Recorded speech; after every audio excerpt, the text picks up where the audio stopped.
아가서 8장을 보는데요. 전체 다 읽지 않고 6절과 7절만 보겠습니다. 아가서 8장 6절과 7절 우리 같이 한번 읽어보길 원합니다. 성경 966쪽이고요. 같이 읽겠습니다. 시작. 너는 나를 도장같이 마음에 품고 도장같이 팔에 두라. 사랑은 죽음같이 강하고 질투는 수월같이 잔인하며 불길같이 일어나니 그 기세가 여호와의 불과 같으니라. 많은 물도 이 사랑을 끊지 못하겠고 홍수라도 삼키지 못하나니 사람이 그의 온 가산을 다 주고 사랑과 바꾸려 할지라도 오히려 멸시를 받으리라. 아멘. 우리 옆에 분과 인사하겠습니다. 잘 오셨습니다. 반갑습니다. 반갑습니다. 잘 오셨습니다. 주님의 이름으로 축복합니다. 이번 주 명절이죠. 아마 여러분들도 고향에 가실 겁니다. 저도 이제 고향에 다녀올 것이고, 그리고 또 장모님 집 장인 어르신 댁도 또 갔다 와야 되겠죠. 반반 똑같이 갔다 와야 됩니다. 요즘은 하루 갔다 오면 이쪽도 하루 갔다 와야 되고요. 근데 늘 명절 때마다 이제 다음 주에도 설교하지만 동일한 주제로 설교합니다. 그것은 오늘 우리의 가정에 복을 주시는 분은 하나님이라는 사실을 절대로 잊으시면 말라는 겁니다. 물론 믿지 않는 남편이 있고 가정 식구 중에 여전히 제사를 드리는 분도 계시지만, 그래서 어쩔 수 없이 제사 음식을 만들 수 있어요. 그리고 또 제사 음식을 먹을 수도 있습니다. 근데 로마서에 보면 믿음으로 이렇게 먹으면 그 음식은 우리를 정죄하지는 못해요. 그러나 여러분, 오직 우리가 머리 숙일 분은 하나님밖에 없음을 기억하시길 바라요. 제가 어릴 때가 아니라 이제 예수님 믿고 나서 이제 신앙생활을 제가 처음 저희 집에서 할 때 남자들 중에 아무도 예수 믿는 사람이 없었어요. 제가 6남매 중에 막내거든요. 제사를 드리라 그럴 때마다 아버지, 저는 제사 못 드려요. 저는 일평생 하나님만을 섬기기로 했어요. 그래서 굉장히 멸시와 또 천대와 막 그런 걸 많이 받았어요. 이 호로자식아, 넌 부모도 없는 놈이냐. 그래서 사촌 형님들로부터 집에도 못 들어오게 하고, 밖에서 눈물 흘리면서 하나님, 제 인생의 축복의 근원은 하나님밖에 없습니다.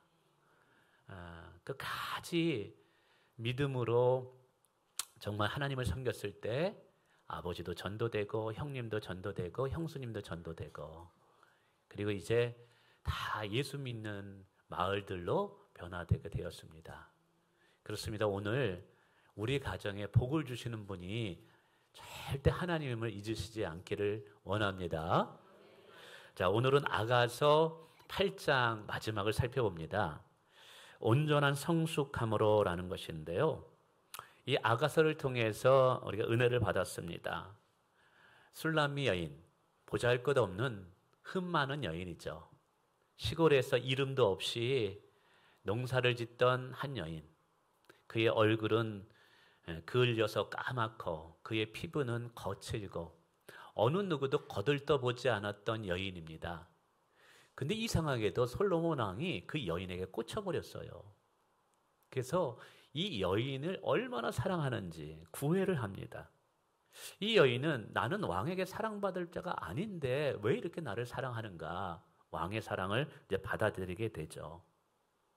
이것을 아가서에 기록한 이유는 하나님께 사랑받을 자격도 안 되는 우리가 예수님의 십자가의 은혜로 하나님의 사랑을 받는 자가 되었다라는 것을 알려주기 위함이에요. 그래서 변함없는 그 솔로몬 왕의 사랑을 받은 술람미 여인이 이제 아가서 8장에 들어가면서 굉장한 성숙한 여인으로 변화되는 모습을 보게 됩니다. 우선 간단히 오늘 마지막 아가서이기 때문에 1장부터 좀 설명하면 이렇습니다. 1장에서는 사랑을 받을 자격도 안 되는 술람미 여인이 솔로몬 왕의 사랑을 받는 모습이 보인다고 했죠. 이것을 통해서 사랑받을 자격이 없는 우리가 하나님의 사랑을 받는 자로 이렇게 바뀌어졌다라는 모습. 우리를 사랑하시는 신부로 부르시는 신랑 예수님의 모습을 보여준다고 말씀드렸습니다. 이제 2장에서는 솔로몬 왕이 술람미 여인을 너무 사랑해서 그 여인을 찬미하면서 기뻐하는 내용이 나와요. 이것은 뭘 말하냐 하면 우리가 예수님을 믿어서 하나님의 자녀가 되었을 때 하나님께서 우리를 보실 때 너무 기뻐한다는 거예요. 이게 성경은 말합니다. 내가 너로 인하여 기쁨을 이기지 못하느니라. 할렐루야. 나는 내가 보기에 별 볼 일 없어 보이고 시원찮아 보이고 때로는 믿음 생활 잘 하려고 하다가도 잡심삼일일 때가 많아요. 그런데도 하나님은 우리를 보실 때 여전히 기뻐하신다는 거예요. 오늘 여러분 이 자리에 잘 오셨어요.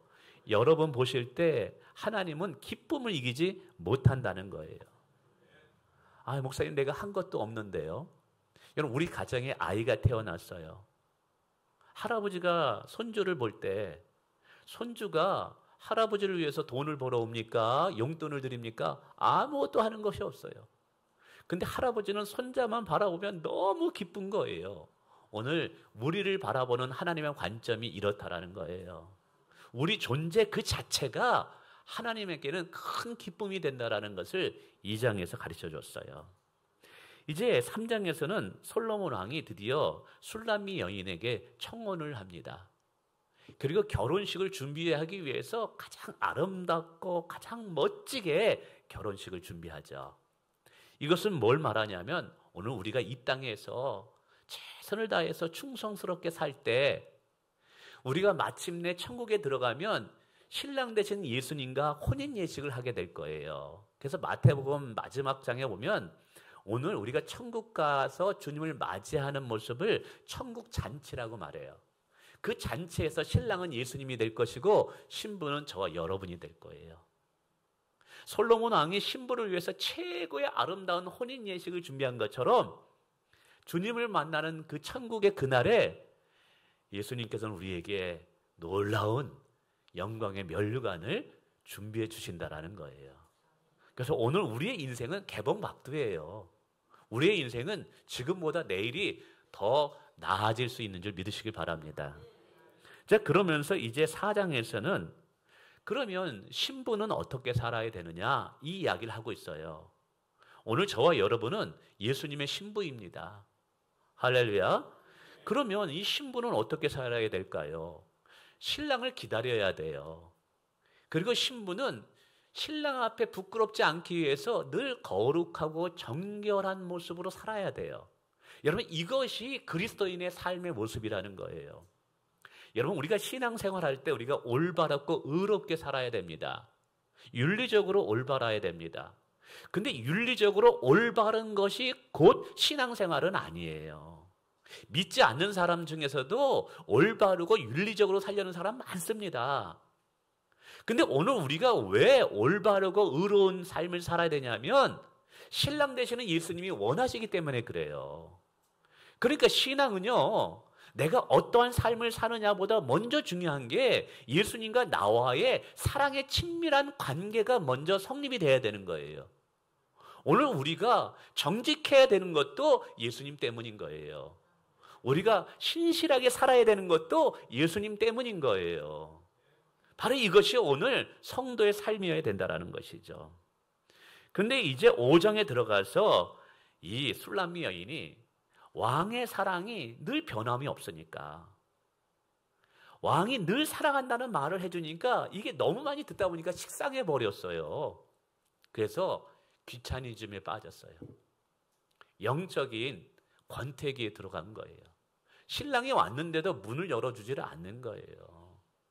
이것을 오늘 신앙생활을 은혜 가운데 뜨겁게 했다가 시간이 지나면서 식어진 성도의 모습을 설명해 주는 거예요. 술람미 여인이 왕의 사랑을 받다가도 이게 귀찮아가지고 거절하다 보니까 왕의 사랑을 잃어버립니다. 은혜를 잃어버려요. 그 은혜를 잃어버렸을 때 수치와 조롱을 당하게 됩니다.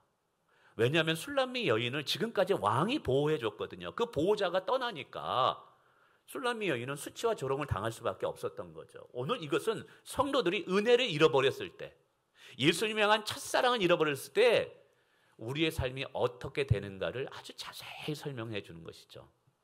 그러면서 6장에 들어가서 이제 신랑에게 돌아갑니다. 아무리 봐도 최고는 신랑이에요.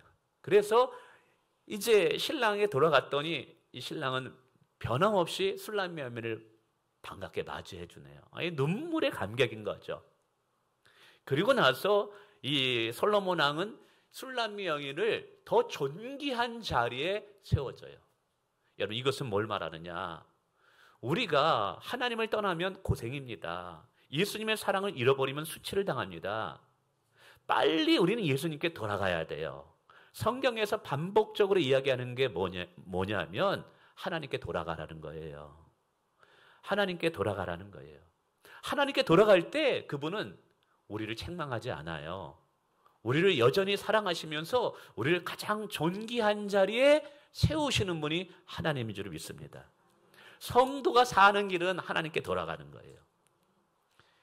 그랬을 때 이제 7장에, 오늘은 7장은 안 합니다만, 돌아갔을 때 이 사랑받은 여인이 너무 감사한 거예요. 남편의 변함없는 사랑에 너무 기뻐서 춤을 춥니다. 그 춤을 추는 모습이 또 신랑의 눈에는 너무 이뻐 보이는 거예요. 그래서 솔로몬 왕이 춤추는 신부의 모습을 묘사합니다. 뭐 눈은 어떻고 발은 어떻고 막 묘사합니다. 그게 다 뭐냐면 신부가 신랑의 사랑을 받고 감격해서 기쁨으로 신랑 앞에서 춤을 추는 모습을. 근데 이것은 뭘 말하냐면 우리가 하나님께 돌아왔을 때 변함없이 우리를 사랑하는 그 하나님의 사랑을 깨달았을 때 우리 마음에 기쁨과 찬양이 회복된다는 거예요. 우리가 하나님 앞에 감격적인 예배를 드릴 수 있다는 거예요. 오늘 예배의 감격을 잃어버렸다면 하나님께도 돌아가야 돼요. 그럴 때 하나님께서 우리의 마음에 여러분 예배의 회복을 허락하신다는 사실이죠. 자, 그러면서 오늘 8장에 들어가면서 드디어 술람미 여인은 왕 앞에 멋진 신앙의 고백을 하게 됩니다. 우리가 알듯이 처음에 술람미 여인은 미성숙한 여인이었어요. 자기 중심적인 여인이었어요. 감정적인 신앙생활을 했어요. 주기보다는 늘 받기만 원하는 그런 어린아이 같은 여인이었어요. 근데 이런 술람미 여인이 솔로몬 왕의 변함없는 사랑을 받고 나서 그때 비로소 깨닫게 됩니다. 내게는 내 신랑 솔로몬밖에 없구나. 내게는 예수님밖에는 없구나.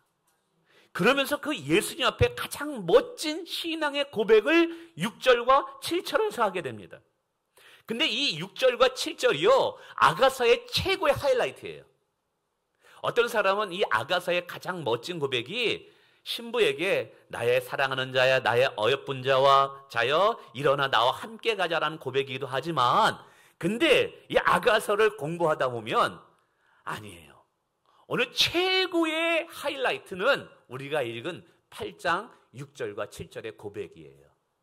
여러분, 이 고백을 위해서 솔로몬 왕은 포기하지 않고 변함없이 술람미 여인을 사랑했던 거예요. 근데 이 고백은요, 오늘 우리가 해야 할 고백이라는 사실이에요. 그러니까 이 고백은 예수님께서 우리에게 하게끔 만드실 거예요.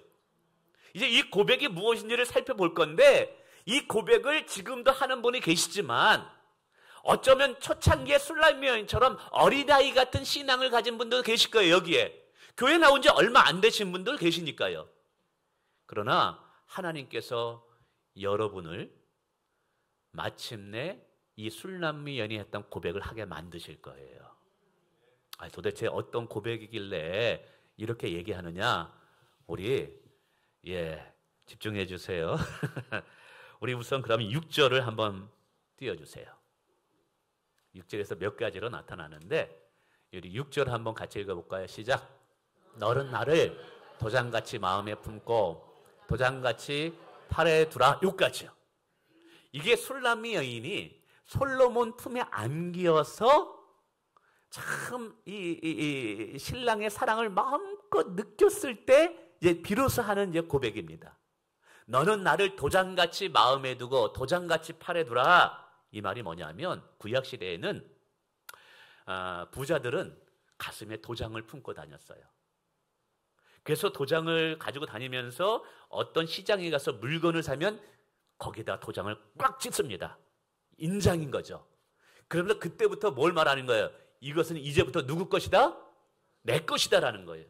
근데 지금 술람미 여인이 솔로몬에게 내가 당신 품에 품겨 안겨진 도장과 같은 자가 되길 원한다는 거예요. 이 말은 뭐냐면 이제 나는 당신의 것입니다라는 거예요. 이제 나의 인생의 주인은 당신입니다. 솔로몬 왕에 자기의 전부를 완전히 맡겨드리고 주권을 인정해드리는 거예요. 성도는 오늘 어쩌면 과거에 우리 신앙이 소유하고 싶고 하나님께 달라고만 하고 보채고 하나님 주십시오. 주여 주여 주여가 뭐냐면 달라는 거죠. 뭐 이렇던 신앙이었다면 하나님께서 우리를 어떻게 바뀌시냐? 주님, 이제는 나는 당신의 것입니다. 나의 모든 것을 당신에게 드립니다. 주님이 가라 하면 가고 서라 하면 서겠습니다. 오직 이제 내 안의 뜻은 주님의 뜻이 이루어지기를 원하는 것입니다. 여러분, 이 고백을 오늘 술람미 여인이 하고 있는 거예요. 얼마나 성숙한 고백인지 몰라요. 근데 이게 우리를 향한 주님의 비전이에요. 여러분, 오늘 예수님께서 우리에게 나의 모든 것이 당신의 것입니다라고 고백하게 만들 때가 있을 거예요. 저도 신앙생활을 처음 할 때는 참 달라고 많이 했어요. 제 문제가 힘드니까요. 근데 이제 어느 정도 주님의 사랑을 깨닫고 나서는 내 안전과 안위보다 더 중요한 것이 주님의 뜻이 이루어지는 거예요. 그리고 주님께 내 모든 것을 드리는 것이 큰 기쁨이 되는 거예요. 여러분, 이거 이해하시겠나요? 내 생명을 주님께 드릴 수 있다는 것이, 내 인생을 주님께 드릴 수 있다는 것이 얼마나 기쁨이 되는지. 주님은 실수하지 않으셔요. 완벽하셔요. 어떤 분이 저에게 그런 질문을 했어요. 수련회 때도. 목사님, 다시 10년, 20년, 30년대로 태어나신다면 어떻게 하시겠어요? 돌아간다면. 저는 돌아가고 싶지 않다고 그랬어요. 왜요? 제 인생을 지금까지의 제가 만들고 제가 계획하고 제가 노력했다 한다 할지라도 지금같이 이 축복의 자리는 못 올 것 같아요. 이 자리에 올 수 있던 것은 전적인 하나님의 은혜예요. 하나님은 가장 완벽하게 저의 인생을 이끌어 주셨어요. 하나님께 내 인생을 다 드린다라는 것, 이것은 우리에게 손해가 아니에요. 우리의 인생을 우리가 계획해봤자 얼마나 그 계획이 이루어질까요? 그러나 천지 만물을 창조하신 하나님께 내 인생을 전부 맡긴다면 그분은 가장 아름답고 멋지게 우리의 삶을 이끌어 가실 거예요. 후회하지 않을 거예요. 주님을 더 뜨겁게 사랑하다 보면 어느 사이에 그 고백이 나옵니다. 주님, 제 생명을 주님께 드리고 싶어요. 오늘 술람미 여인이 어린아이 같던 달라고만 했던 신앙의 사람이 오늘 이렇게 바뀌었어요. 오늘 주님이 우리를 그렇게 바꾸실 거예요. 두 번째는 주님은 나의 생명보다 귀한 분입니다 라고 바뀌어져요. 우리 화면 또 한번 띄워주세요. 6절에 사랑은 무엇같이 강하고 죽음같이 강하고. 이게 무슨 표현이냐면 솔로몬 왕은 술람미 여인을 사랑했을 때 자기의 생명보다 더 사랑했다고 이야기해요. 그러나 술람미 여인은 왕을 그렇게 사랑하지 못했어요. 어쩌면 왕의 지위, 왕의 권력, 왕의 부귀영화가 좋아서 왕을 사랑한다고 이야기했을지도 모르겠죠.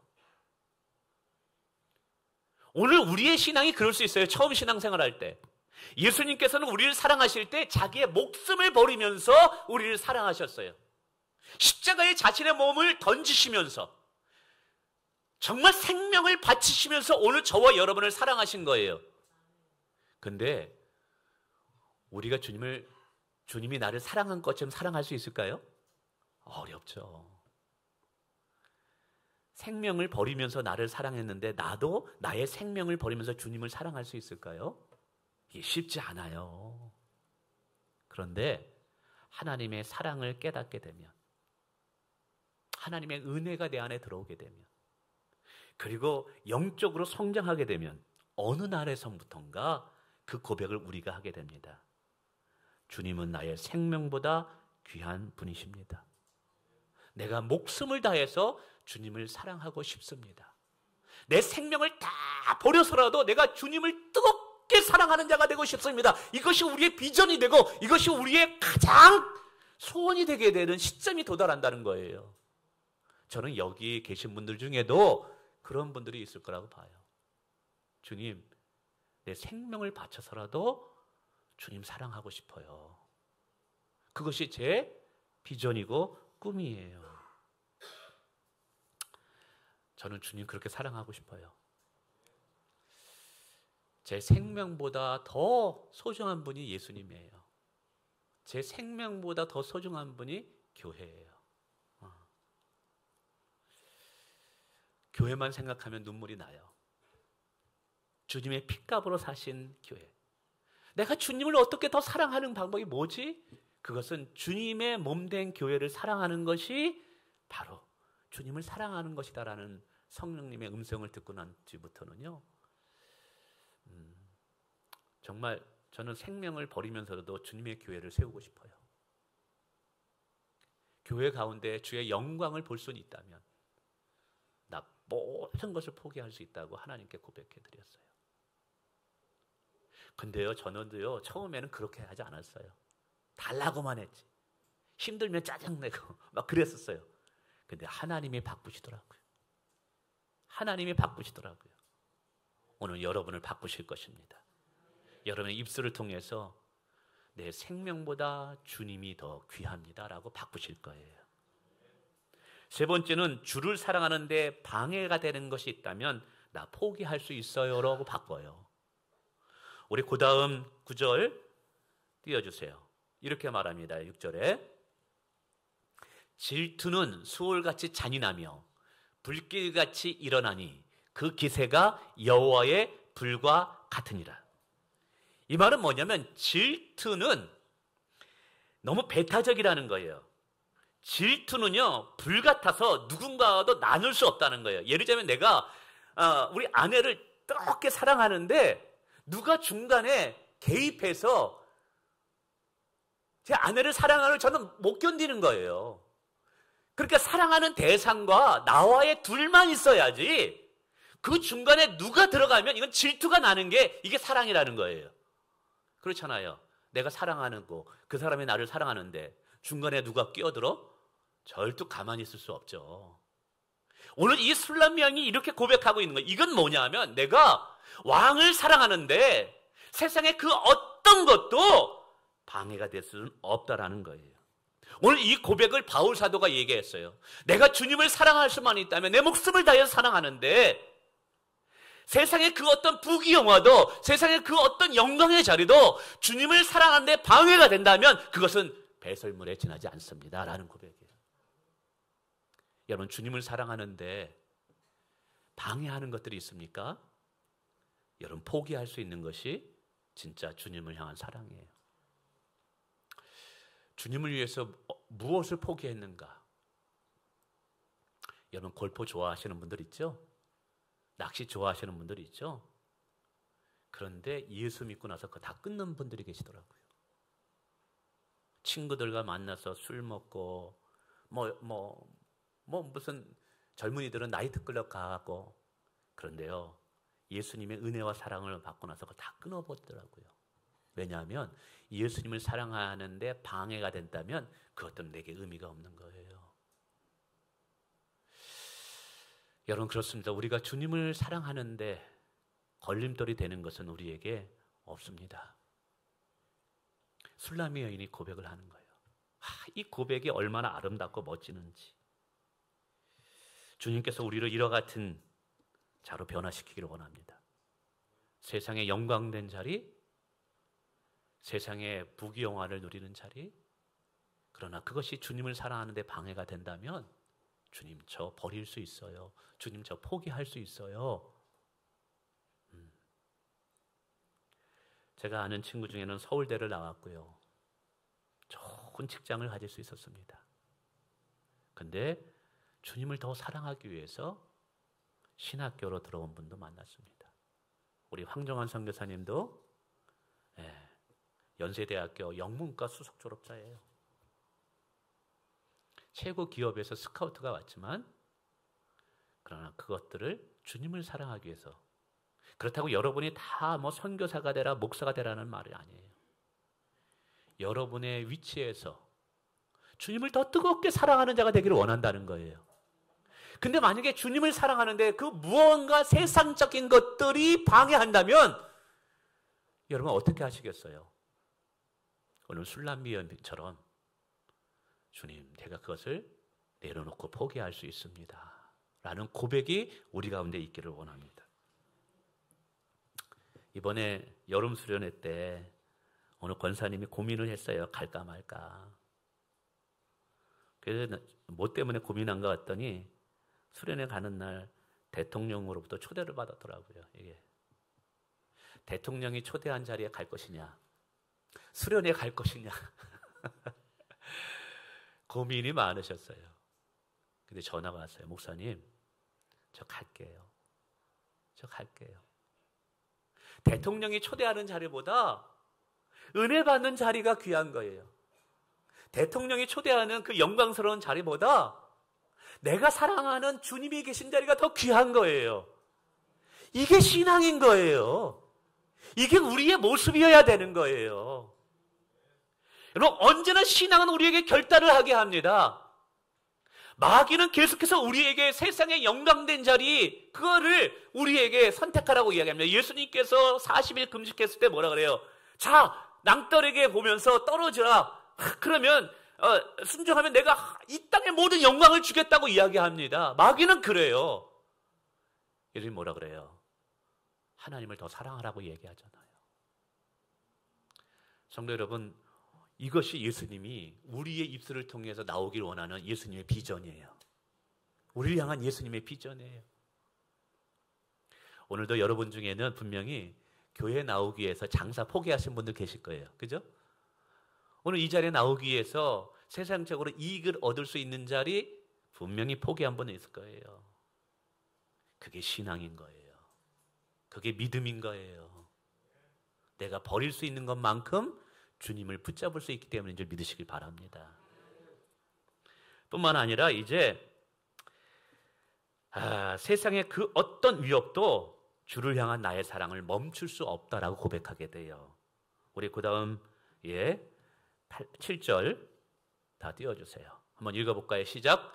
많은 물도 이 사랑을 끄지 못하겠고 홍수라도 삼키지 못하나니 사람이 그의 온 가산을 다 주고 사랑과 바꾸려 할지라도 오히려 멸시를 받으리라. 이 말이 뭐냐면 여기서 많은 물은 우리가 예수님을 사랑하는데 우리를 박해하는 세상의 여러 고난과 핍박을 말하는 거예요. 홍수도 마찬가지예요. 우리가 예수님을 더 가까이 하는데 우리에게 하지 못하게 하는 세상의 유혹들을 말하는 거예요. 그러나 오늘 이 술람미 여인은 뭐라고 하면 솔로몬 왕을 사랑하는데 그 어떤 핍박과 박해가 있다 할지라도 왕을 사랑하는 나의 마음을 꺾을 수 없다라는 거예요. 그래서 온 가산, 온 재산을 다 버린다 할지라도 내가 버릴 수 없는 것이 하나 있는데 그게 주를 향한 사랑이라는 거예요. 오늘 찬양 부르 중에 주를 더 사랑한다 그랬잖아요. 그 찬양이 오늘 사실은 오늘 설교가 딱 맞는 거예요. 오늘 어떻게 이렇게 딱 맞추는지 모르겠어요.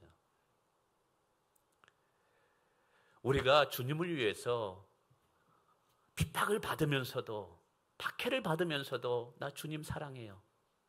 내가 재산을 잃어버린다 할지라도 나 시당만은 잃어버리지 않겠어 라고 결단하고 살아갈 때 세상 사람들은 우리를 뭐라 그러냐면 멸시해요. 멸시를 받으리라. 근데 세상으로부터 멸시를 받아도 괜찮아요. 무시를 당해도 괜찮아요. 오히려 세상으로부터 멸시받는 것은 하나님을 사랑한 나의 신앙의 흔적이 된다 이 말이에요. 그래서 바울 사도는 이야기하는 나에게는 그리스도를 사랑하는 믿음의 흔적이 있다라는 거예요. 그러면 누구도 나를 괴롭히지 말라는 거예요. 여러분, 여러분에게는 예수님 사랑하는 흔적이 있으세요? 예수님 사랑하는 흔적이 있으세요? 이 흔적은 예수님 때문에 멸시를 받아봐야 돼요. 예수님 때문에 내가 손해를 받아봐야 돼요. 핍박과 박해 앞에서도 주님을 위해서 고난받는 것이 기쁨으로 여겨져야 돼요. 그런 자들만이 신앙의 믿음의 흔적이 남는 거예요. 세상과 타협하고요. 그래서는 이 흔적을 남길 수가 없어요. 오늘 술람미 여인이 이 고백을 하는 거예요. 이 얼마나 멋진 고백입니까? 근데 이 고백이 뭐라고요? 예수님께서 우리에게 하게 만드실 고백이라는 거예요. 여러분의 입술을 통해서 반드시 하게 만드실 고백이라는 거예요. 여러분, 술람미 여인도 게을렀어요? 나태했어요? 괜찮아요. 여러분, 술람미 여인도 영적인 침체가 왔었어요? 그런 분도 있죠? 괜찮아요. 하나님이 그러나 바꾸실 거예요.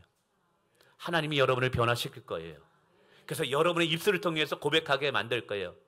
세상에 어떤 멸시를 받는다 할지라도 나는 주님을 포기할 수 없어요. 내가 신앙에 대해서 사람들한테 무시를 당한다 할지라도, 조롱을 받는다 할지라도 주님을 향한 내 마음 꺾을 수 없어요. 여러분, 이것이 술람미 여인의 마지막에 최고의 고백인 거예요. 1장에서 보았을 때 어때요? 시골에 보잘것없는 여인, 감정적인 여인, 어린아이 같은 신앙. 그러나 이 과정을 통과하면서 하나님께서 이 여인을 이렇게 만드시네요. 이것이 오늘 하나님께서 우리를 만드실 모습이라는 것을 기억하시길 바랍니다. 종종 처음 신앙생활할 때 어떤 분이 와서 얘기해요. 목사님, 제가 은혜 받았는데요, 제가 주를 위해서 봉사 좀 하고 싶어요. 그래서 제가 어떤 작은 봉사를 맡겨줍니다. 그러다가 조금 있다가 또 찾아와요. 목사님, 더 큰 봉사 없습니까? 더 큰 일 좀 맡고 싶어요. 가슴이 뜨거워요. 근데 제가 맡기지 않아요. 왠지 아세요? 오늘 이 여인이 이 신앙 고백을 한 게 예수 믿는 순간 한 게 아니에요. 때로는 갈등도 있었어요. 시련도 있었어요. 영적 침체도 있었어요. 그러나 이 모든 과정을 통해서 뭘 경험했냐 하면 변함없는 하나님의 사랑을 경험한 거예요. 그 경험을 통해서 이 신앙이 단단해진 거죠. 그래서 오늘 우리의 신앙도요, 이것을 겪어봐야 돼요. 때로는 갈등도 있어야 되고요, 때로는 기도했는데 응답하지 않아요. 하나님께서 하나님 어떻게 된 겁니까? 나 사랑해요? 너무나 큰 시련 앞에서 내가 막 두려워 떨어봐야 돼요. 그러나 그 속에서 뭘 겪어야 되냐면 변함없는 하나님의 사랑을 겪어봐야 돼요. 그 변함없는 하나님의 사랑을 겪게 되면 그때 비로소 이 8장의 아가서의 여인의 고백이 우리의 고백이 되는 거예요. 혹시 지금 시련 가운데 있는 분 계신가요? 신앙이 위태위태해서 꺼져가는 불과 같은 분이 계신가요? 그러나 여러분은 그 속에서도 변함없는 하나님의 사랑을 보게 될 거예요. 그 속에서도 하나님이 여전히 여러분을 사랑하신다는 것을 하나님께서 보여주실 거예요. 그것을 경험하고 그것이 쌓이고 쌓이면서 결국 우리는 아가서 8장의 여인의 고백을 하게 되는 거예요. 그래서 중직을 맡길 때 이 과정을 겪은 사람을 중직자로 세우는 거예요. 그래야지만 흔들리지 않는 심지가 견고한 자가 된다는 사실이에요. 오늘 말씀을 맺습니다. 하나님은 여러분의 인생에 다 계획을 가지고 계십니다. 여러분의 입술을 통해서 오늘 술람미 여인이 했던 이 멋진 고백, 주님, 나 주 없이 살 수는 없어요. 내 생명보다 귀한 분은 당신입니다. 내 모든 것을 당신의 손에 맡겨드립니다. 내가 멸시를 받아도 무시를 당해도 하나님, 나 믿음 포기할 수 없어요. 주님 포기할 수 없어요 라는 고백을 하게 만드실 거예요. 그 주인공이 되시기를 주님의 이름으로 축원을 드립니다.